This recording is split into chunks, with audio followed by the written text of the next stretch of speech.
আমরা প্রায় সময়ে এভাবে সাপকে একসাথে জড়াজড়ি করতে দেখি।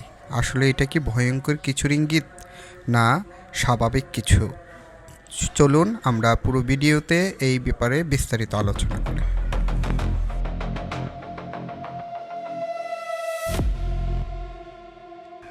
প্রকৃতির রহস্যময় জগতে এমন অনেক দৃশ্য আছে যা প্রথম দেখায় আমাদের অবাক করে দেয়।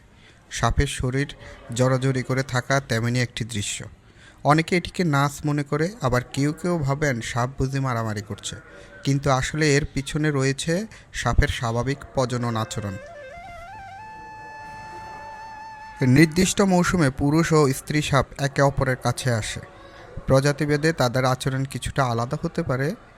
তখন তাদের শরীর পেঁচিয়ে বা জড়িয়ে থাকতে দেখা যায়। এই সময় সাপ সাধারণত ধীরে ধীরে নড়াচড়া করে এবং একে অপরের সঙ্গে যোগাযোগ করে।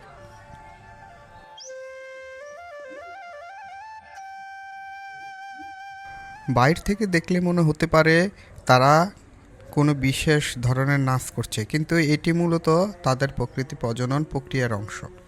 আরেকটি মজার বিষয় হলো, সব সাপ এভাবে আচরণ করে না। সাপের প্রজাতি, পরিবেশ, তাপমাত্রা এবং প্রজনন মৌসুমের উপর তাদের এই আচরণ অনেকটাই নির্ভর করে।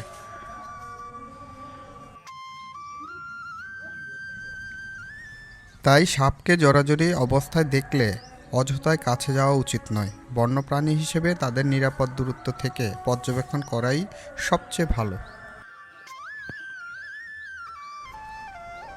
প্রকৃতি কখনো কখনো এমন দৃশ্য আমাদের সামনে নিয়ে আসে যার পেছনে লুকিয়ে থাকে অসাধারণ বৈজ্ঞানিক কারণ।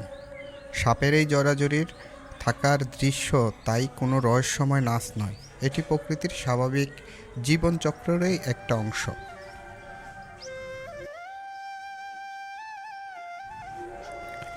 প্রকৃতিকে জানুন, বন্য প্রাণীকে ভালোবাসুন এবং নিরাপদ দূরত্ব বজায় রাখুন।